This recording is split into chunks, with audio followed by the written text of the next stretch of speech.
ప్రేమిస్తున్నా అన్నప్పుడు నీ ప్రతి ఆలోచన నా గురించి అన్నావు. ఇలాగే నా ఆలోచిస్తున్నావు. నీ ప్రతి అడుగు నా వైపే అన్నావు. ఇలాగే నా స్పై చేస్తున్నావు.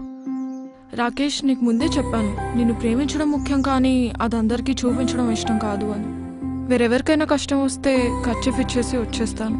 అదే నీకేమైనా అయితే కనపడకుండా కన్నీళ్లు పెట్టుకుంటాను. వాడెవడో కాస్ట్లీ గిఫ్ట్స్ ఇచ్చాడని నువ్వు అంతకంటే కాస్ట్లీ గిఫ్ట్స్ ఇవ్వాలని నేను అనుకోవట్లేదు. కోట్లు సంపాదించి కార్లలో తిప్పాలని నేను నిన్ను ప్రేమించలేదు. కళ్ళలో పెట్టుకుని చూసుకుంటావని ప్రేమించాను రాకేష్.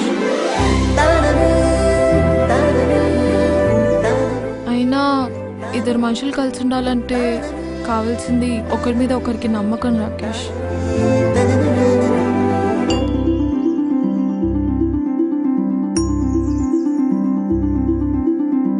ఒక అబ్బాయికి బాగా తాగే అలవాటు ఉందని తెలుసు కూడా ఒక అమ్మాయి ఎందుకు ప్రేమిస్తుంది అంటే ఆ అబ్బాయితో అలవాటు మానిపించగలనన్న నమ్మకంతోనేగా.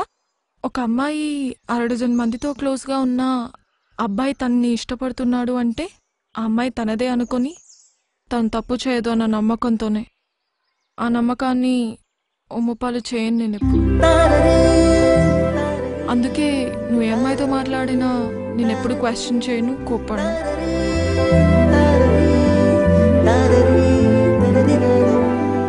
ఎందుకంటే ఒకరిని మనస్ఫూర్తిగా ఇష్టపడితే ఆ ఇష్టం జీవితాంతం ఉంటుంది. రే, నాకు ఒక విషయం చెప్పు. ఇప్పుడు మీ ఇంటికి చుట్టాలు వచ్చారని మీ అమ్మ వాళ్ళకి ఎక్కువ వడ్డిస్తే నీకంటే వాళ్ళు ఎక్కువనా? ఇక్కడ వీడు అంతే, వాడు నీకంటే ఎక్కువ ఎప్పటికీ కాలేడు. ఎక్కువ కాదు, అసలు వాడికి నీకు సంబంధమే లేదు.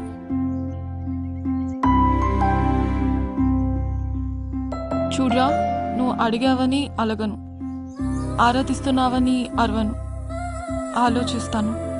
ఆ విషయంలో అన్నావని అర్థం చేసుకుంటాను, ఆలోచించి రియలైజ్ అవుతావని ఆశిస్తాను.